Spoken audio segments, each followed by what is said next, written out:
నమస్తే. ఇప్పుడు మీరు చూడబోతున్న వీడియో ఖచ్చితంగా మీకు ఉపయోగపడుతుంది, నచ్చుతుంది కూడా. మరి మీకు నచ్చిన విషయం నాకు తెలియాలి అంటే ఈ వీడియోని మీరు లైక్ చేయాలి, షేర్ చేయాలి, అలాగే మన ఛానల్‌ని సబ్స్క్రైబ్ చేయాలి. మీ సపోర్ట్‌ని నాకు అందిస్తారు కదూ! ఓకే. ఇప్పుడు వీడియోని స్టార్ట్ చేద్దాం. నమస్తే. Welcome to our channel. నేను పద్మిని. ప్రస్తుతం మనతో పాటు ఒక కొత్త గెస్ట్ ఈరోజు మన ఛానల్‌కి రావడం జరిగింది. తన పేరు అవినాష్ దాస్. ఆయన ఒక ఆస్ట్రాలజర్. మాట్లాడదాం. అవినాష్ గారు నమస్తే అండి. నమస్కారం అండి. అవినాష్ గారు, శుక్రగ్రహం వన్ ఆఫ్ ద మేజర్ ప్లానెట్స్లో శుక్రగ్రహం ఒకటి ఖచ్చితంగా.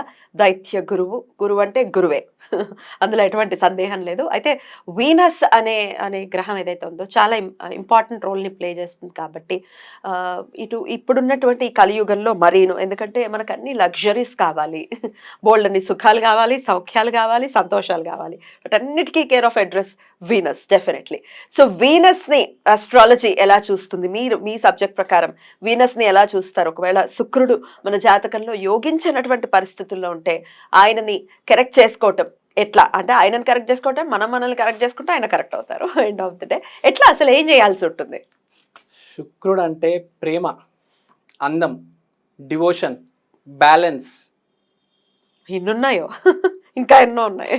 మీరు మీ జన్మ ఎక్కడ పుడతారో మీకు తెలియదు, ఎలా పుడతారో తెలియదు, ఎంత అందంగా పుడతారో తెలియదు.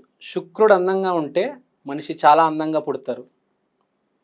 ఇప్పుడు మీరు అందంగా ఉన్నారు, దానికి రీజన్ ఏంటంటే మీరు ఇతర మనిషిని ప్రేమించగలుగుతారు. You can love some person. శుక్రుడు అందంగా లేకపోతే మనిషి అందంగా ఉండడు. అవునా?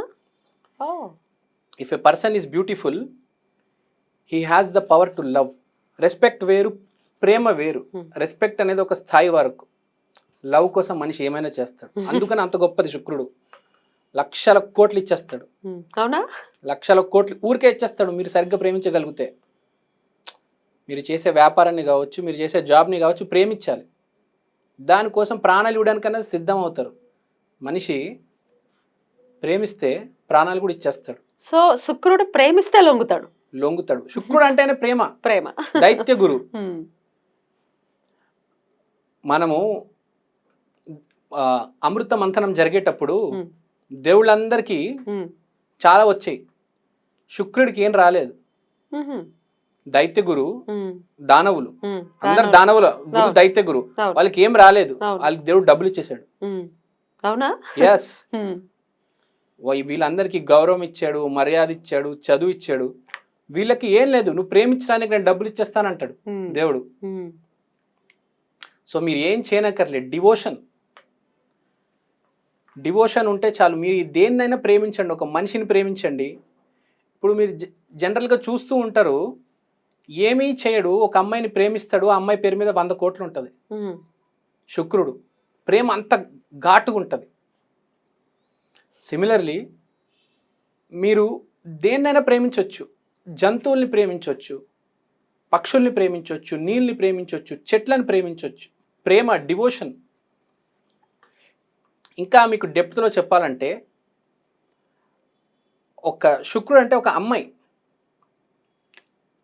అమ్మాయిని ప్రతి అమ్మాయిని, మన సొసైటీలో ఉన్న ప్రతి అమ్మాయిని మనం రెస్పెక్ట్ ఇచ్చి ప్రేమించగలగాలి. As a sister, as a mother, as a wife, as a colleague. ఎవరైనా మనం ప్రేమించగలగాలి. వాళ్ళు మంచి కోసం ఆలోచించాలి. We have to help them.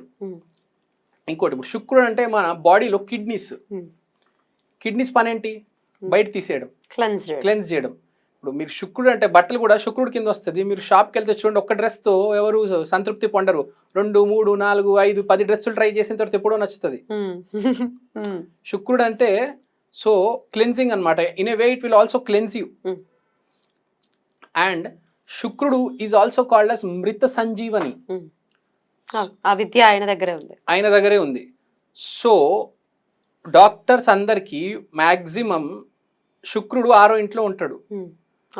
శుక్రుడు 6వ ఇంట్లో ఉంటే మ్యాక్సిమం 90% డాక్టర్స్ అవుతారు. They have the power to heal. So also balance శుక్రుడు అనేది బ్యాలెన్స్ కూడా. జీవితంలో బ్యాలెన్స్ ఉండాలి. ఇప్పుడు ఫుడ్ ఉంది, ఎక్కువ తినేస్తే ప్రాబ్లం, తక్కువ తినేస్తే కూడా ప్రాబ్లం. మీరు కరెక్ట్గా తింటే మీ బ్యూటీ మెయింటైన్ అవుతుంది. చూడండి శుక్రుడు. రైట్. ఎగ్జాక్ట్లీ. సో ఆ డివోషన్ కావచ్చు, బ్యాలెన్స్ కావచ్చు, ప్రేమ కావచ్చు, మృత సంజీవిని కావచ్చు, సీక్రెట్ నాలెడ్జ్, కొందరికి సీక్రెట్ నాలెడ్జ్ ఉంటుంది, అది కూడా శుక్రుడి కిందనే వస్తుంది. అది చాలామందికి తెలీదు, బేసిక్గా ఓన్లీ ఫ్యూ పీపుల్కే తెలుసు, అది కూడా శుక్రుడు వల్లనే వస్తుంది. Occult knowledge, secret knowledge. ఇప్పుడు జ్యోతిష్యం చాలామందికి వస్తుంది, వశీకరణం చాలామందికి వస్తుంది. ఇప్పుడు శుక్రుడు అనేది సీక్రెట్ నాలెడ్జ్ కూడా. ఏంటి సీక్రెట్ నాలెడ్జ్ అంటే ఏంటి? సీక్రెట్ నాలెడ్జ్ అంటే ఇప్పుడు ఫర్ ఎగ్జాంపుల్ కొంతమందికి అది దక్కుతుంది వాళ్ళ ఫ్యామిలీ లీనియేజ్ నుంచి, లేకపోతే వాళ్ళ గురువు దగ్గర నుంచి. అది బయట పెట్టకుండా వాళ్ళకు వాళ్ళే దాన్ని మెయింటైన్ చేసి నడుపుతూ ఉంటారు. అది ఓన్లీ శుక్రుడు బాగున్నాడుకే ఉంటుంది. ఇప్పుడు మీరు KFC తీసుకుంటే ఆ ఫార్ములా చాలామందికి తెలియదు, అది శుక్రుడు బాగుంటేనే అది దక్కుతుంది. సిమిలర్గా ఏ ఫీల్డ్లో అయినా సీక్రెట్ నాలెడ్జ్ అనేది శుక్రుడు ఇవ్వగలుగుతాడు. మీరు ఎప్పుడైతే ప్రేమిస్తారో ఆ లోతుల్లో వరకు మీకు ఆ నాలెడ్జ్ వస్తుంది.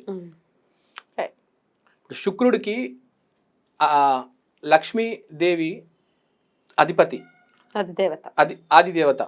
సో మీరు లక్ష్మీదేవికి ఆరాధన చేయాలి. లక్ష్మీదేవికి మీరు పాయసం పెట్టొచ్చు. పాయసం అంటే లక్ష్మీదేవికి ఇష్టం. ఇంకోటి, లక్ష్మీదేవి అంటే డబ్బు కాదు, లక్ష్మీదేవి అంటే లక్ష్యం. ఒక లక్ష్యం పెట్టుకొని మనం ముందుకెళ్తే అప్పుడు డబ్బులు వస్తాయి. లక్ష్మీదేవికి పూజ చేసేటప్పుడు మనము నాకు డబ్బు కావాలి అని ఎప్పుడు కోరుకోకూడదు. మీకు ఏదైనా లక్ష్యం ఉంది, నాకు ఒక కార్ కావాలి, నేను ఒక ఇల్లు కొనాలనుకుంటున్నాను, నాకు ఒక లక్ష్యం ఉంది, నాకు ఈ లక్ష్యంలో సహాయం చేయండి, నేను పరిపూర్ణంగా కష్టపడతాను, తల్లి నాకు ఒక్కసారి సహాయం చేయండి అని మీరు ఆరాధిస్తే తప్పకుండా ఆ దేవత అనుగ్రహిస్తుంది. రైట్. అద్భుతం. ఇక జన్మ చార్ట్ గురించి మనం మాట్లాడుకుందాం. ఎక్కడెక్కడ శుక్రుడు ఉంటే యోగిచ్చేటటువంటి పరిస్థితి ఉంటుంది? అకార్డింగ్ టు ట్రెడిషనల్ ఆస్ట్రాలజీ, మీనంలో శుక్రుడు ఉంటే ఉచ్చ స్థితి, అదే కన్యా రాశిలో ఉంటే నీచ స్థితి. సో మనకి ఎలా ఉంటుందంటే జన్మ జాతకంలో పుట్టినప్పుడే శుక్రుడు అనేది మీనరాశిలో ఉంటే ఆటోమేటిక్గా బై బర్త్ శుక్రుడు బాగుంటాడు. వాడు ఏం చేయనక్కర్లేదు, ఆటోమేటిక్ ప్రేమ లోపల ఉంటుంది. ఎందుకంటే జన్మ జన్మ నుంచి వాడు క్యారీ చేసుకుంటూ వస్తున్నాడు ఆ ఎనర్జీ. అదే శుక్రుడు కన్యా రాశిలో ఉంటే వాడు పుట్టుక నుంచి వాడికి హేట్రెడ్ ఎక్కువ ఉంటుంది, మనుషుల మీద, సొసైటీ మీద, నెట్వర్కింగ్ మీద, ప్రతి దాని మీద వాడికి హేట్రెడ్ ఉంటుంది. బయట నటిస్తాడు కానీ లోపల వాడికి హేట్రెడ్ ఉంటుంది. అది వాడు మార్చుకోవాలి, లేకపోతే డ్యామేజ్ చేస్తుంది అది. శుక్రుడు అంటే ఏంటంటే what is your behaviour with the world. మీరు ఎలాంటి బిహేవియర్ అయితే ఇస్తారో మీకు అలాంటి భార్య వస్తుంది.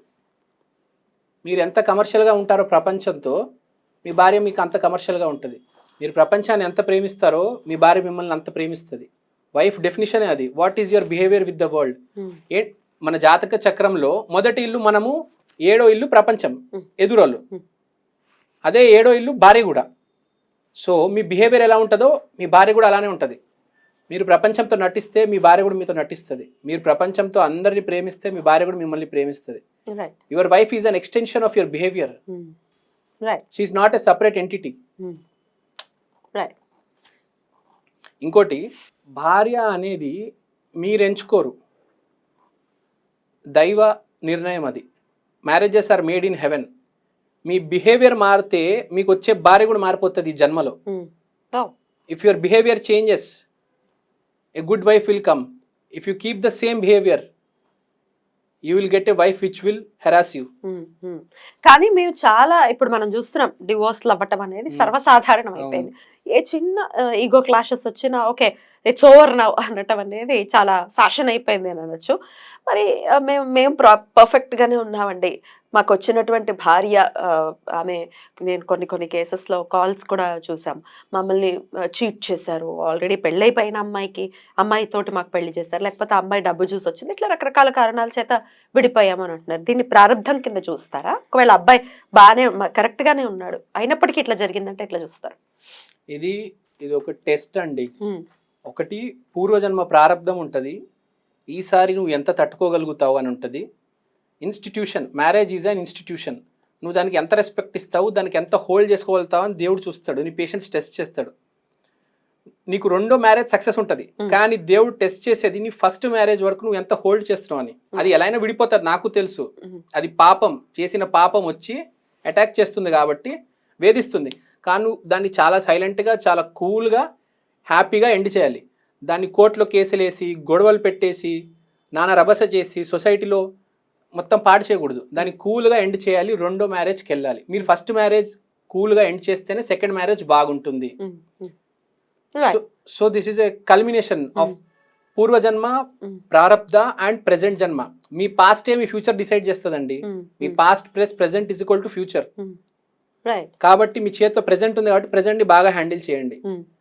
మీ మొగుడిని తక్కువ చేసి మాట్లాడొద్దు. వాడు ఎదవా అని ఫ్యాషన్ అయిపోయిందండి మాట్లాడడం ఆడవాళ్ళకి. వాడు ఎంత ఎదవైనా కావచ్చు, మా ఆయన మంచోడు, మాకు కానీ మా ఇద్దరికి కుదరట్లేదు అని చెప్పాలి. నోటికి ఇష్టం వచ్చింది మాట్లాడకూడదు. అత్తవారింట్లో మాటలు పుట్టింట్లో చెప్పకూడదు. శుక్రుడు పాడైపోతాడు, ఏం లేదు, మీకే డ్యామేజ్ జరుగుతుంది. అదర్ దాన్ దిస్ ఇంకా శుక్రుడు పాడయ్యేటటువంటి కారకాలు ఏంటండి? ఏమేం పనులు చేస్తే శుక్రుడు పాడవుతాడు? శుక్రుడు పాడవడానికి మెయిన్ రీజన్ ఏంటండి? ప్రేమించకపోవడం, ద్వేషించడం. మనిషి రోజుకి వాడికి కనీసం వేలల్లో ఆలోచనలు వస్తాయండి. అన్ని ఆలోచనలు హేట్రెడ్ ఉంటే అటు శుక్రుడు పాడైపోతాడు. అన్ని ఆలోచనలు ప్రేమతో ఉంటే అటు శుక్రుడు బాగుపడతాడు. అదే అన్ని సొసైటీ గురించి ఆలోచిస్తే అటు రాహు ఇంప్రూవ్ అవుతుంది, గురువు ఇంప్రూవ్ అవుతుంది. మీ ఆలోచనలే మీ జాతకం. కష్టం అనేది శని భగవానుడు ఒక్క గ్రహమే డిసైడ్ చేస్తదండి. శుక్రుడు అసలు ఎట్లాంటి అంటే ఎట్లాంటి కారకత్వాలతో ఉంటాడు, ఎట్లా ఉండాలి మనం శుక్రుడు బాగుంటే అనేది చాలా బ్యూటిఫుల్ గా ఎక్స్ప్లెయిన్ చేశారు. Thank you so much. నమస్తే.